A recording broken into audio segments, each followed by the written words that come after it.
পার ওদের হইলো নদী পার না তে এগুলা তো আফসান মোল্লা একজন আঙ্গুরে এনে কয়বার দিলাম কিছুই করে কিছুই করল না। আঙ্গুরে রাস্তাঘাট সেই নিশুনপুর থেকে জামবাড়ি থেকে এখানে কোন আঙ্গুরে সাইকেল নিয়ে গেলেও যাহাই লাগে কোনো যাহাই নাক দেখতে পেটের মধ্যে দুঃখ পাই এইরকম করে ও গেছে গা। তাহলে সে জায়গায় আঙ্গুরে কোনো পথের রাস্তাঘাটের কোনো সুবিধা নাই, তে আড়াই পঞ্চায়েতের মধ্যে নাই কিয়া দক্ষিণে যান তাও নাই, উমরে হেই পাহাড় সীমালি যালি যে পাকা রাস্তা পাই। আর এমরা নদীর মতো তো নাই যাই। হ্যাঁ, পশ্চিমে গেলে হেই ইয়েতে যাবা লাগবো আর কাটা ব্রিজ।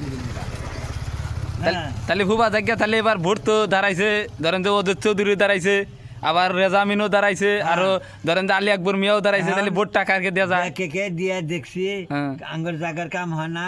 সে হিসেবে একটা নতুন মানুষ একজন বদরুদ্দি আজমলকে আমি ভোট দিছি।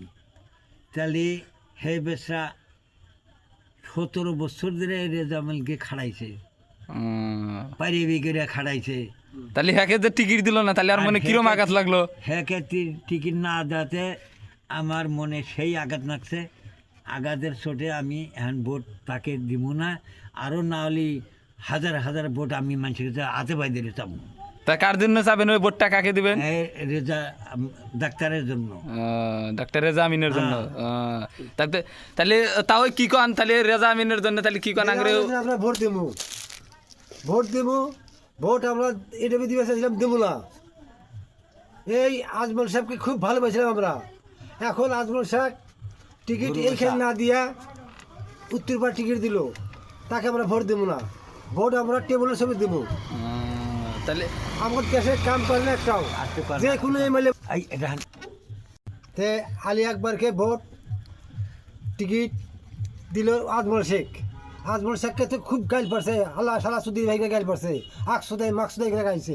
তাকে টিকিটটা দিল, কোন হিসেবে টিকিটটা দিত আমাকে ডাক্তারকে দিত, আমরা ভোট দিতাম যাইতা। আমরা তাকে আলী আকবরকে আমরা ভোট দেবো না।